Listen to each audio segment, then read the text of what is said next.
The rain in Istanbul doesn't just fall. It cleanses or it drowns, and that night, as I watched the gray waves of the Bosphorus from my balcony, I felt like I was finally surfacing for air after a year of suffocation. My name is Emin, and at 53, I thought I had built a fortress of a life, a 30-year marriage to Layla, a successful textile business, and a daughter, Selin, who was the pride of my soul. But fortresses built on lies crumble faster than sand. A year ago, I discovered that Layla's late nights at the office were actually spent in the penthouse of Demir, her boss and a man I once called a friend. The betrayal was a cold blade to the heart. But the twist of that blade came from my own flesh and blood. When I filed for divorce, Selin didn't offer a shoulder to cry on. Instead, she looked at me with a chilling indifference and told me that love is a law unto itself. She defended her mother's adultery as a brave pursuit of happiness, claiming that after 30 years of service to me, Layla deserved to follow her heart, even if it led to another man's bed. She called me a petty, selfish man for demanding a fair division of our assets. In that moment, I didn't just lose a wife. I lost the daughter I had raised. For 12 months, silence was my only companion. I moved into a smaller villa in the Üsküdar district, cutting ties with the social circles that whispered behind my back. Then, the phone rang. It was Selin. There was no "How are you, father?" or "I'm sorry." Only the sound of shattered glass in her voice. Her husband, Kerem, the man she thought was her eternal protector, had been caught in their own bed with her closest confidant. The irony was so thick it was nauseating. Selin was being discarded just as I had been.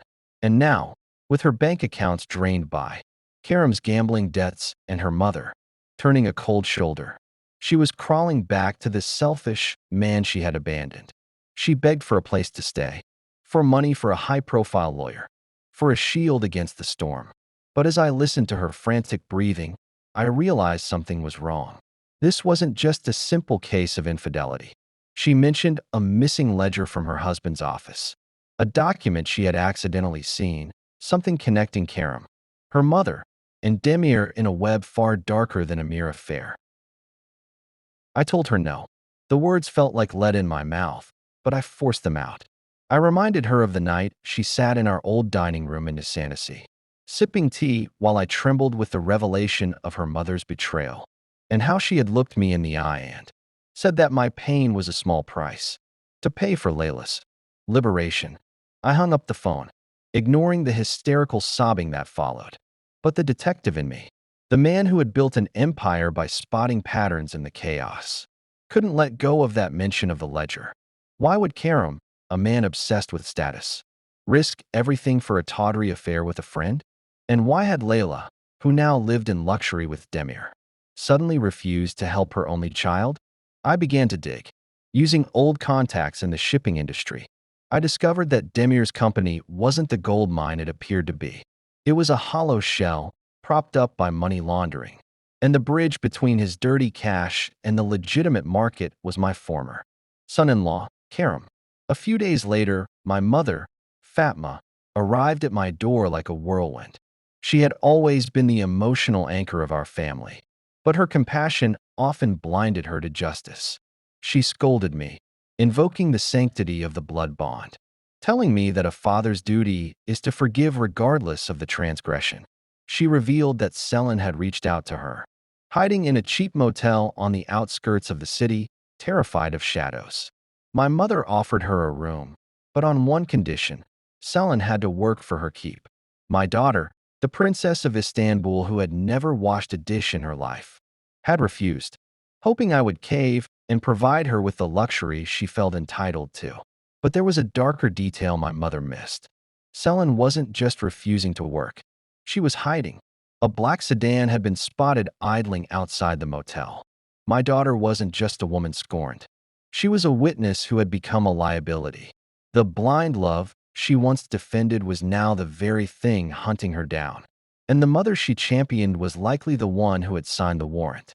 The tension reached a breaking point when Selin appeared at my gates. Not with a suitcase, but with a look of pure terror that bypassed my resentment. She pounded on the wood, screaming that they were coming for her. Against my better judgment, I opened the door. She collapsed into the hallway, smelling of rain and cheap cigarettes. No apology came, only demands. She insisted that I use my connections to fix the situation with Karam, still blind to the fact that her husband had never loved her. He had married her to get closer to my business. And when that failed after the divorce, he moved on to the next asset. I stood over her, feeling a mixture of pity and rage. I told her I knew about the ledger. Her face went pale, a ghostly white that confirmed my suspicions. She confessed then, in a fragmented whisper, that the ledger contained proof of a massive insurance fraud scheme involving a sunken cargo ship near Antalya, a ship that was supposed to be carrying my textiles but was actually filled with stones. Layla had been the one to sign the forged manifests. My ex-wife hadn't just cheated on me. She had been robbing me blind for years, funneling my hard-earned wealth into Demir's failing empire. I realized then that Selin's defense of her mother a year ago wasn't just about love. Layla had promised her a share of the stolen fortune if she helped alienate me and speed up the divorce settlements. My daughter had sold her father for a promise of gold that had now turned to lead. The husband she chose, Karam, was Demir's nephew, a plant designed to keep the money in the family. But Karam grew greedy. He wanted the whole pie, and he decided to cut Selin out by framing the affair and kicking her out, planning to use the ledger as blackmail against his own uncle. Now, Selin was caught between two fires. A mother who saw her as a loose end and a husband who saw her as a pawn. As I stood in the dim light of my foyer, the sound of a car pulling up outside chilled my blood. It wasn't the police. It was a sleek, silver vehicle I recognized all too well. It belonged to Demir's personal security. I looked at Selin, the girl who had called me selfish while she plotted my ruin. And I had to decide, do I hand her over to the monsters she helped create? Or do I become the monster they fear to save a daughter who doesn't deserve it? The doorbell didn't ring. It was a rhythmic, authoritative pounding that echoed through the marble hallway. I signaled Selin to stay in the kitchen, hidden behind the heavy oak door, and I walked toward the entrance. My heart, which I thought had grown cold and steady over the last year, was hammering against my ribs. I opened the door just a crack, keeping the heavy security chain engaged.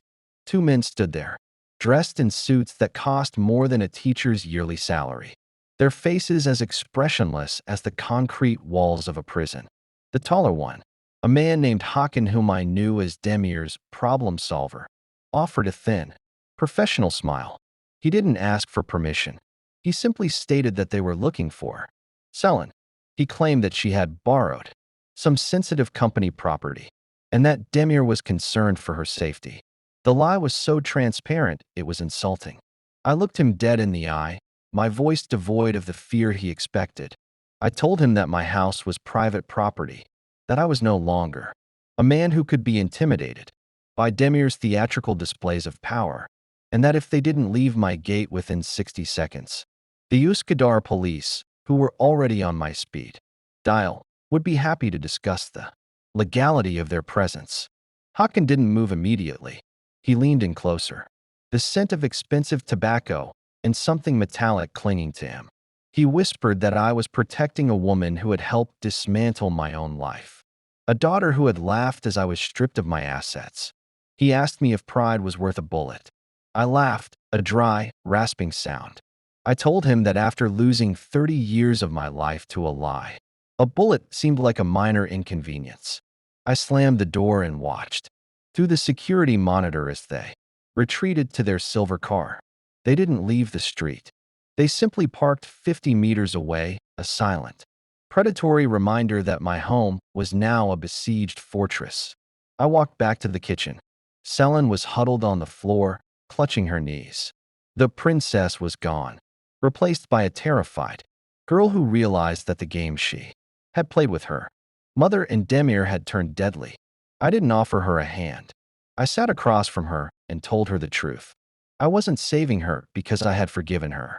I was saving her because she was the only witness who could help me burn Demir's empire to the ground. If she wanted my protection, she had to give me every name, every date, and every offshore account hidden in that ledger. The story Selin unraveled over the next 3 hours was more twisted than the narrow back streets of the Grand Bazaar. It wasn't just about a sunken ship, the Oxu 7. It was about a systematic liquidation of my legacy. Layla had been planning her exit for 5 years, long before I ever suspected an affair.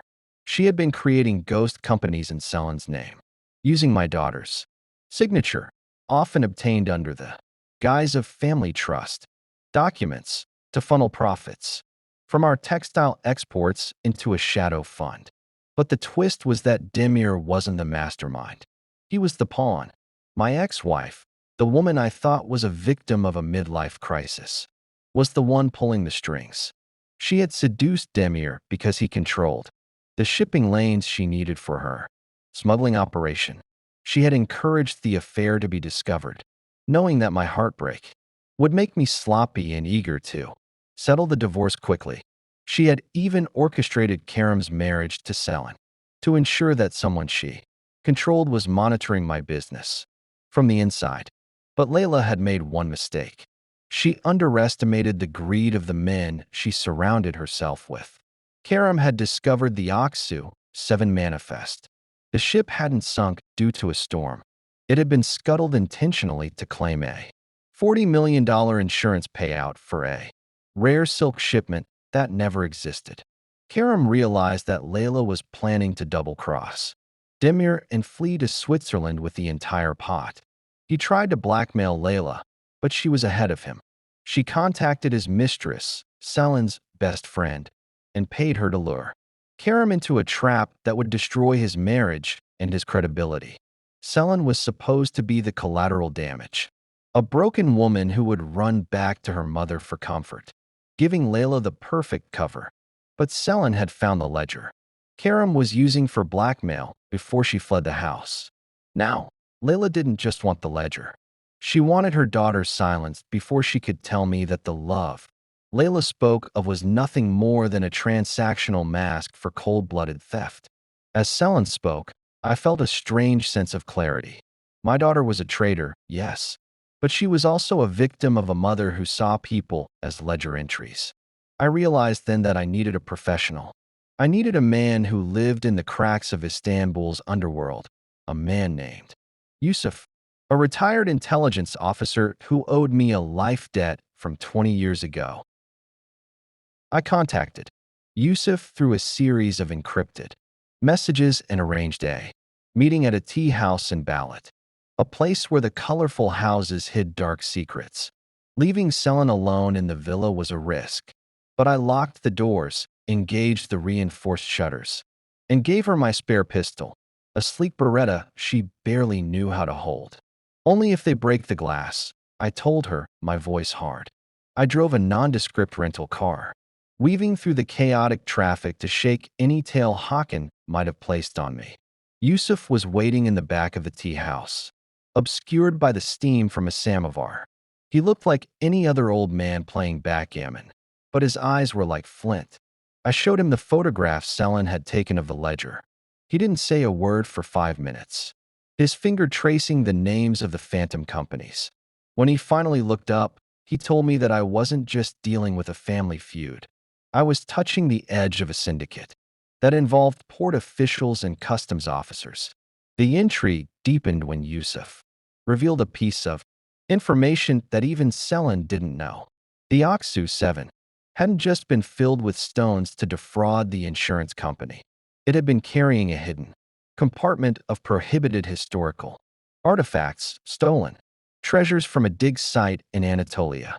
Layla wasn't just a thief. She was an antiquities smuggler. This silk was a cover for gold and marble that belonged in a museum, not in a private vault in Zurich. This changed everything.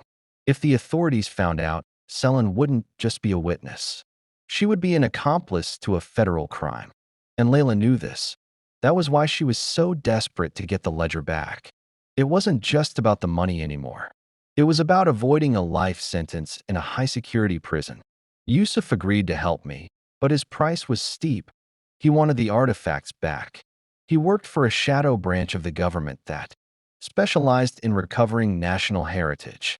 I realized then that I was becoming a double agent in my own tragedy, to destroy Layla and Demir. I had to play a game where the winner took everything and the loser disappeared into the depths of the Bosphorus. As I drove back to Uskadar, I saw the silver car was gone. In its place was a single, white carnation left on my doorstep, a Turkish symbol of death and mourning. Layla wasn't sending thugs anymore. She was sending a message. The white carnation sat on my mahogany desk, its scent filling the room with a sweetness that felt like a chokehold. It wasn't just a threat. It was a memory. 32 years ago, in a small tea garden in Katakoy, I had given Layla a bouquet of these exact flowers when I asked her to be my wife. By leaving it there, she wasn't just saying she could get past my security. She was saying that every beautiful moment we had shared was a weapon she could still use against me. I spent the night in the study, watching the security feeds, while Selin slept fitfully on the sofa, clutching the Beretta. I realized then that my daughter's betrayal, as painful as it was, had been a learned behavior. She had been raised by a predator who wore the mask of a mother. Yusuf called me at dawn. His voice was a low growl over the encrypted line. He had traced the phantom companies from the ledger to a series of warehouses in the Zaydenburnu district. But there was a complication. The silk shipment on the Aksu 7 wasn't the first. This had been going on for a decade. My own trucks, my own drivers, and my own reputation had been the camouflage for a smuggling ring that spanned from the ruins of Ephesus to the auction houses of Geneva. I felt a cold shiver that had nothing to do with the morning mist.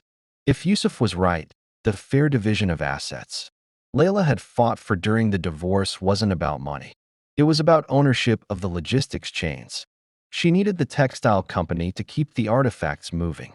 I looked at the carnation and realized I had been a silent partner in my own undoing. I had provided the legitimacy, the capital, and the cover. My success was the very thing she used to hide her crimes. I woke Selin and showed her the flower. Her reaction wasn't fear, but a strange, hollow recognition. She confessed that her mother used to take her on business trips to the southern coast when she was a child, leaving her in luxury hotels while Layla met with men who smelled of earth and old stone. Selin had thought it was just business. Now, she realized she had been the perfect alibi. A mother and daughter on vacation don't attract the suspicion of the Coast Guard. The rage I felt was no longer hot. It was a freezing, surgical clarity. I told Yusuf to prepare the package. We weren't going to the police yet. We were going to bait Layla into a meeting she couldn't refuse.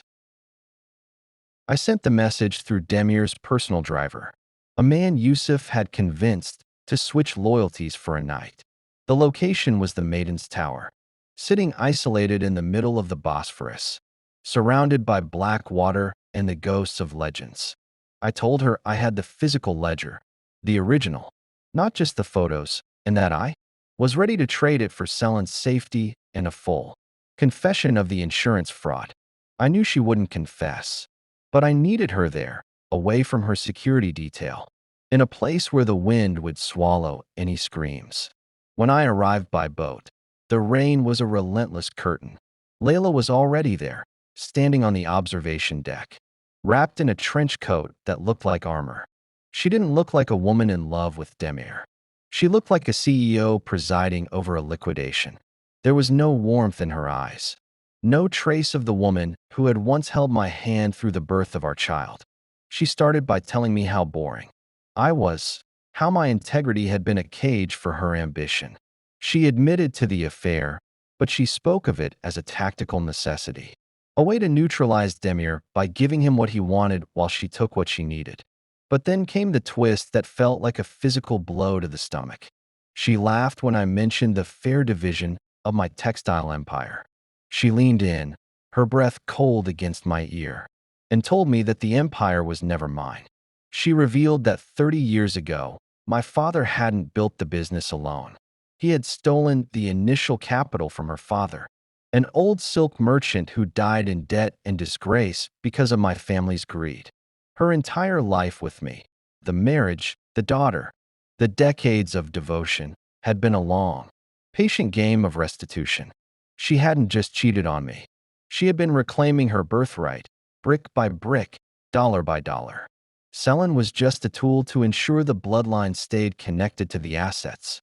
My daughter wasn't the result of love. She was the insurance policy. Layla reached into her pocket, not for a checkbook, but for a small detonator. She told me that the warehouses in Zeidenbernu were rigged. If I didn't hand over the ledger, my legacy would literally go up in smoke, and I would be framed as the disgruntled ex-husband who burned his own business. For the insurance money, she had anticipated every move I made, because she had been studying my weaknesses for 30 years. The revelation about my father left me reeling, a ghost in my own life.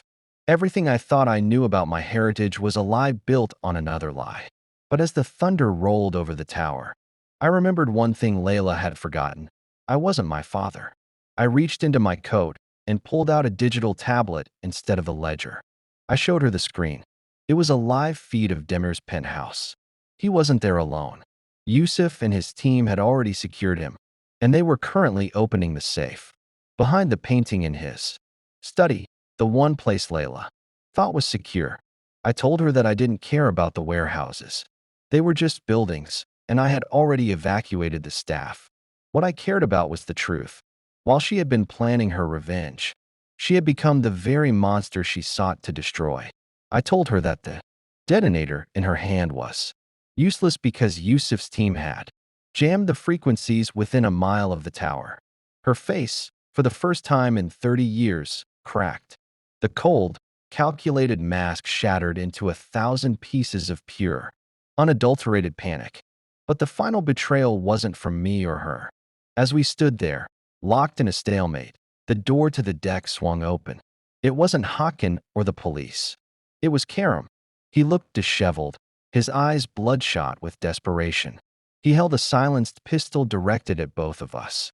He had followed me, hoping to intercept the ledger and use it as his final bargaining chip. But he had overheard everything. He looked at Layla, the woman who had used him as a pawn, and then at me, the man he had helped rob. He realized then that in this family of vipers, he was the only one who was actually broke. He didn't want the money anymore. He wanted to burn it all down. He told us that he had already sent the encrypted files of the antiquities, smuggling to the Ministry of Culture and the International Police. He had committed professional suicide just to make sure. Layla didn't get her Swiss exit. The tower felt smaller, the air thicker with the scent of ozone and impending doom. Karam pulled the trigger, but he didn't aim at me. He aimed at the control panel of the tower's generator, plunging us into total darkness. In the chaos that followed, I heard the sound of a body hitting the water, a splash that signaled the end of the legend of the Bosphorus. The silence that followed the splash was heavier than the darkness itself. I stood frozen on the observation deck of the Maiden's Tower, the cold iron railing slick beneath my palms. Somewhere in the churning, ink-black water of the Bosphorus, Karam had vanished, whether by a slip in the dark or a final, desperate act of defiance, I would never know. I felt a hand on my arm, cold and trembling. It wasn't Layla. It was Hakan. He had emerged from the shadows of the staircase. But the problem solver didn't look like a threat anymore. He looked like a man who knew the ship was sinking.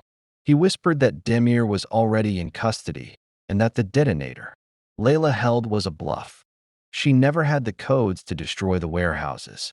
She only had the power to make me believe in my own ruin. In that moment, the emergency lights flickered to life, casting long, sickly shadows across the deck. Layla was gone. She had used the chaos to slip toward the boat dock. But as I reached the balcony overlooking the pier, I saw her being intercepted by Yusuf's men. She didn't fight. She stood tall, her head held high, laughing a hollow, chilling sound that echoed over the waves. It was the laugh of someone who had lost everything but felt victorious because she had finally unmasked the ugliness she believed was hidden in everyone. I returned to my villa in Uskadar to find Selin sitting on the floor by the entrance, the beretta still clutched in her white-knuckled grip. Her eyes were wide, searching mine for a truth I wasn't sure I wanted to give. I took the weapon from her, cleared the chamber, and told her to pack only what she could carry. My house, my fortress, was no longer a sanctuary. It was a crime scene waiting for the dawn. The next 48 hours were a blur of sirens, endless depositions, and the cold, clinical eyes of investigators from the Ministry of Culture. The ledger was the key that unlocked a decade of deceit. It didn't just expose the insurance fraud of the Aksu 7. It revealed a vast, spiderweb network of corruption that reached into the very heart of Istanbul's shipping elite. Layla's liberation had been funded by the systematic looting of our nation's history. The headlines the next morning were merciless. They didn't speak of a woman following her heart. They branded her the siren of the Silk Road, a traitor to her heritage and her family. And Selin, my daughter, who had once called me selfish for demanding a fair divorce, was now the daughter of a national pariah. The luxury she felt entitled to had evaporated, replaced by the bitter, metallic taste of legal fees and public shame. The silence that followed the splash was heavier than the darkness itself. I stood frozen on the observation deck of the Maiden's Tower, the cold iron railing slick beneath my palms. Somewhere in the churning, ink-black water of the Bosphorus, Karam had vanished, whether by a slip in the dark or a final, desperate act of defiance, I would never know. I felt a hand on my arm, cold and trembling. It wasn't Layla. It was Hakan.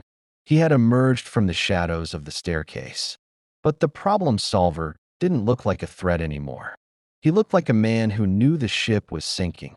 He whispered that Demir was already in custody and that the detonator Layla held was a bluff. She never had the codes to destroy the warehouses. She only had the power to make me believe in my own ruin. In that moment, the emergency lights flickered to life, casting long, sickly shadows across the deck. Layla was gone. She had used the chaos to slip toward the boat dock. But as I reached the balcony overlooking the pier, I saw her being intercepted by Yusuf's men. She didn't fight.